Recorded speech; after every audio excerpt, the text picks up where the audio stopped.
everybody, and welcome back to my channel. Today we have a what's for dinner. I'm going to be sharing 4 different dinner ideas with you guys. Also, you guys are probably wondering why I'm filming all of my videos in my bedroom these days, and it's because my mom is currently working from home. She has to be on the phone a lot in her bedroom, and so I try to keep things as quiet as possible in there. Plus Kai's doing his homeschool at the kitchen table, and so I just do all my filming in here. But anyways, that's neither here nor there. But before we got into the dinners, I do want to let you guys know that today's video is a collab with my friend Stephanie over at Home Sweet Stephanie. Y'all, I love her. I love her personality, and I think you guys will too. She is so sweet and so down to earth, and all of her dinners look so good and so yummy and restaurant quality. I think that you guys are really gonna like her. Every time I go and watch her videos, I'm hungry, so make sure you check her out. I'll have her link in my description box down below, and if you do head over, let her know that I sent you. And if you're coming from Stephanie's channel, I would love it if you stuck around and hit that subscribe button and become part of my YouTube family. So yeah, let's go ahead and get into this what's for dinner. Alright, so for this first one, we're going to make a bell pepper casserole. If you follow me on Instagram, I had shared a box of produce that we had gotten from a local stand here in the area.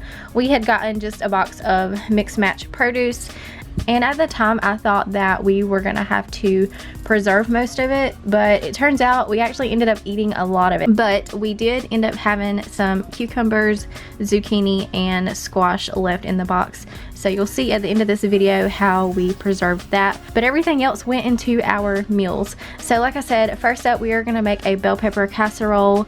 This is a really easy recipe to follow. I'll try to link the original one down below, but we kind of just did our own thing with this. So the first thing that I'm doing is cutting up an onion, and I'm going to go ahead and get that in my skillet with my ground beef. And then I'm going to go ahead and start cutting up my bell peppers. The recipe also called for canned tomatoes, but we didn't have any, and we just had these fresh ones on hand, so that's what we used.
And I get lots of questions on this pot that I'm using.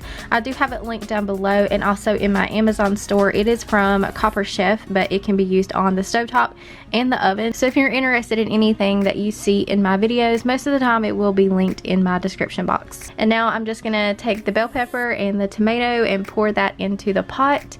And I'm going to try not to make a mess. I did drop a little bit of tomato, but don't worry, I did get it. So we're just going to add in a little bit of taco seasoning. I did just eyeball this. And then we're going to add in just a little bit of garlic powder and then give it a stir. And also I'm going to add in just a little bit of chicken base. This is optional. You don't have to do this.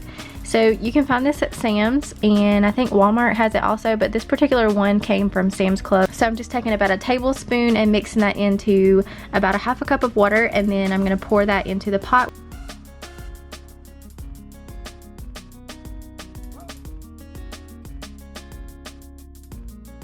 And now I'm just going to add in my rice. I think the recipe called for a 1/4 cup of rice. I can't remember, but I do remember when this was done, we said that we would have liked a little bit more rice. So if you make this, add just a little bit more rice than what we did. So I'm just going to give that a stir, and I'm going to shred up just a little bit of cheese that we had. This recipe does say to top it with cheese, but we only had this little bit of a stick left, so I'm just shredding that up, and then we will place it on top and then bake it off in the oven.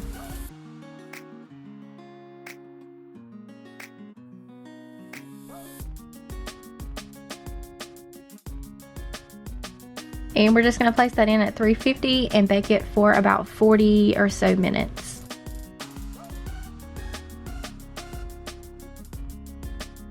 And that is what it came out like. I just topped it with some sour cream, and like I said, we would have added just a little bit more rice, but overall I give this recipe a thumbs up.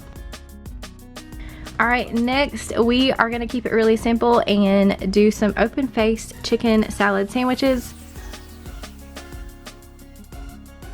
We have some canned chicken in the pantry, so we just opened up some of that and made some chicken salad. Also, I do have a video on this, but we made some bread in the crock pot. If you want to see that, I'll link it in the cards here and also in my description box. But that's what we are going to be having our chicken salad on.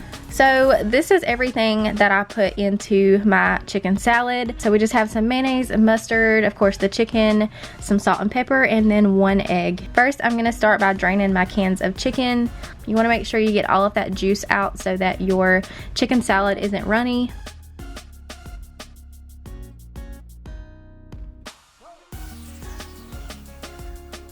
And I'm just going to place that into a bowl, and I'm going to start putting in all of my other ingredients. So whenever I do this, I just eyeball it. It really all just comes down to preference, so I don't have any measurements to give you guys on this. So just start small with the mayonnaise and the mustard, and then you can always add more if you think that it needs it. So that's what I do. I just add a little bit, give it a stir, and then if I think it needs more mayonnaise or more mustard, I just keep adding until I get it just right.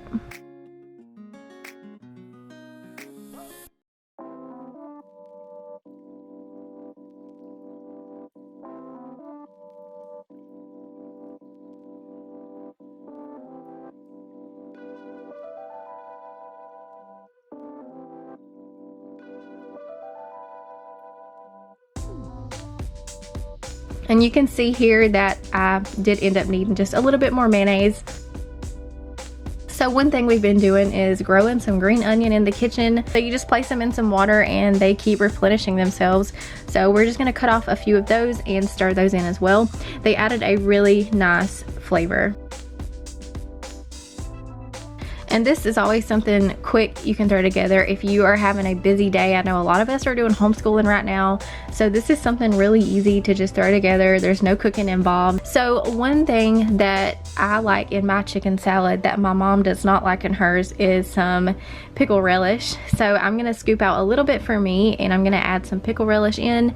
That's another one of those things that I don't have any measurement on. I just eyeball it. I personally like a lot of relish, so it just comes down to personal preference. And that's a question for you guys. I know some people like relish in their chicken salad, some people do not, and it's the same thing with potato salad. Some people like relish, some don't. So let me know in the comments down below, are you a relish person or are you not? And like I said, we just had these open faced, so I'm just taking and scooping it out onto my bread, and that is how we ate it.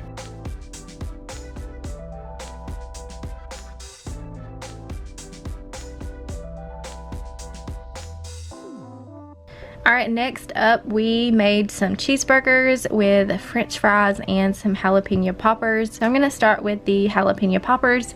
The jalapenos is another thing that came in our box of vegetables. So I've got some bacon and also some cream cheese. I'm only going to use half the block. So I'm just going to go ahead and cut that cream cheese in half. And we're going to take a little bit of green onion and chop that up in there and just give it a stir. And also, y'all forgive me, this was my first time making jalapeno poppers, and it was also my first time eating them, and I loved them. I will say next time I make this, I will not cut my bacon strips in half, just because it was hard to get the bacon to wrap all the way around the jalapenos. So now I'm just going to take my jalapenos and cut the ends off and cut them in half, and I'm going to take out all of that white stuff. If you like spice, then you can leave some of that in, but I'm going to take as much as I can out. Alright, now once I have the peppers all cleaned out, I'm going to start stuffing them with my cream cheese and green onion mixture. We're gonna take and wrap these in bacon. Like I said, my strips are cut in half, so it was kind of hard to get the bacon wrapped all the way around. And you'll also want to stick toothpicks in these. I didn't do this right away, and I didn't remember to do it until halfway through the cook time. But if you make these, remember to put the toothpicks in, and it will help hold your bacon in place.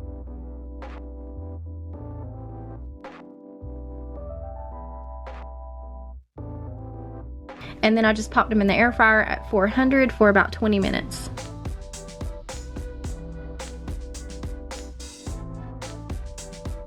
Alright, and for the burgers, we are totally gonna cheat and use some of these frozen patties. You can find these at Walmart. So we just had a piece of bag that I'm gonna use first, and then I'm gonna take and season both sides with a little bit of salt and pepper.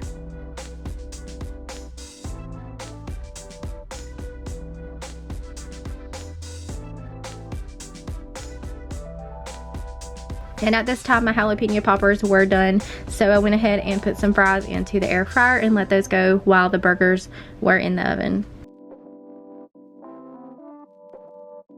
And this is a really fun idea I wanted to share with you guys, is to serve your meals on these little baskets. I don't know what it is about them, but the kids think that it's just fun eating off of these. Anyways, I'm gonna have these linked down below and also in my Amazon store if any of you are interested. So this little sauce that you see me spreading onto my bun is just a mayonnaise and mustard mixture. I'm just gonna take and place my hamburger patty on there, and then on top of that I am placing some of our homemade refrigerator pickles. I will be sharing with you at the end of the video how we made these. These are so good. I also wish that we would have had some lettuce and tomato, but we did not. We were out, unfortunately. We used all of our tomato in the bell pepper casserole, but that's okay. So we just had some fries on the side along with our jalapeno poppers.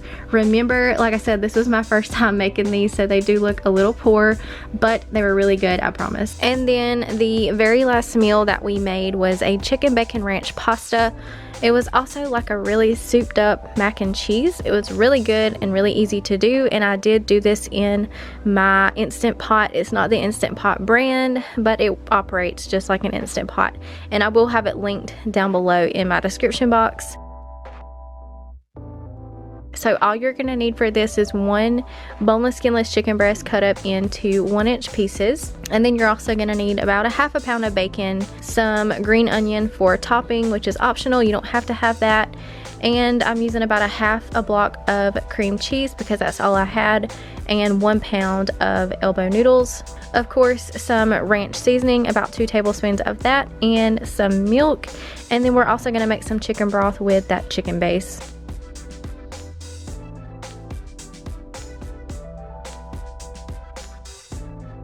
So the first thing that I did was I set my pressure cooker to the saute setting, and I just went ahead and I cooked my bacon, and then once it was done I took it out and I placed it onto a paper towel, and we'll put it back in when everything is done. So once the bacon was done, I just took and I put my chicken pieces down into the bacon grease, and I just let it cook in that grease so that we could get all that flavor.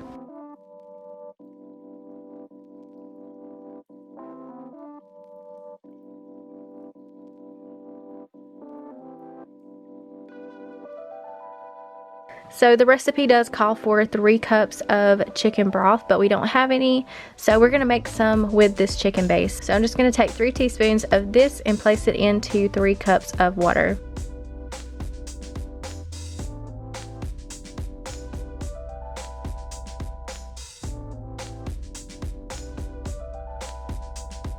Alright, and now I'm just taking a whisk and I'm making sure that that chicken base gets nice and dissolved into the water. In the meantime, I'm going to take my chicken out of the pressure cooker so that I can pour some of that grease off. We had a little more grease than what we like in there, so we just drained that off. And then I put my chicken back in, and now I'm going to take the broth that I made and pour that in as well. And this is when you can go ahead and pour in your pasta and 2 tablespoons of ranch seasoning, also equal to 1 packet. We're gonna pour in the milk, give everything a stir, place the lid on, and then it's gonna cook for 4 minutes. And also make sure that the valve is sealed.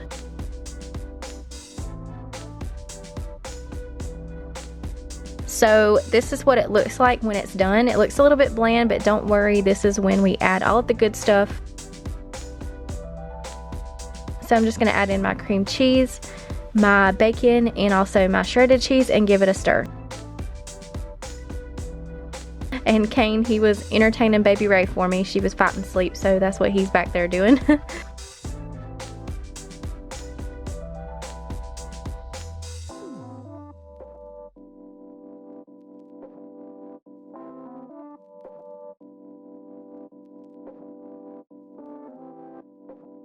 Alright, so now I'm just going to give it a taste test and see what it needs.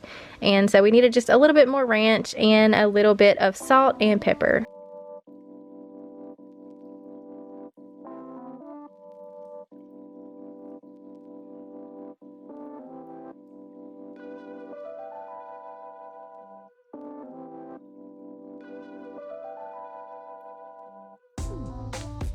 And then we are just going to top it with some green onion. And that is it.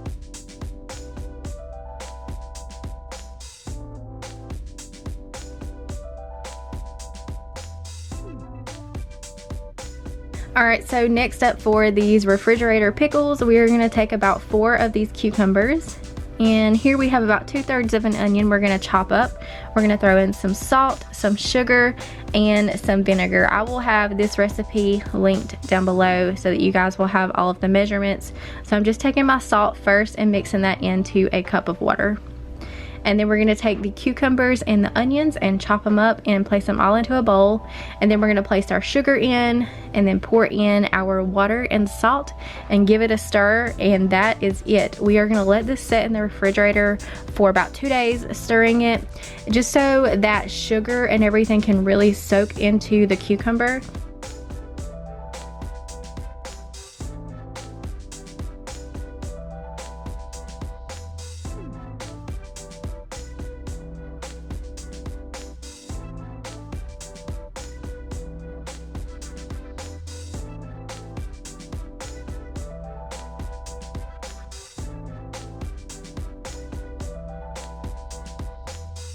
And we ended up getting 2 of these out of that bowl. So these are deli containers. You can find these at Sam's Club, I believe, but I will also have them linked down below. Alright, and now we are going to preserve this zucchini and squash that we have left. So one of our favorite things to do with zucchini and squash is to stew it down with some onion, and then we will place it into the freezer. It's really good to just pull out, top it on some rice, or you could even have it as a side with your dinner one night. So I'm going to start by taking about a tablespoon to 2 good tablespoons full of butter and place that into my skillet along with a little bit of olive oil. And then I'm going to take all of my squash and zucchini and we're going to slice that up, as well as my onion.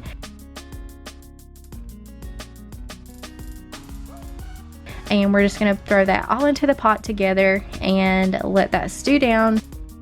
And then we just took one of those same containers that you saw me use with the refrigerator pickles, put them in there, labeled what was in there and the date that it was made, and we stuck it in the freezer.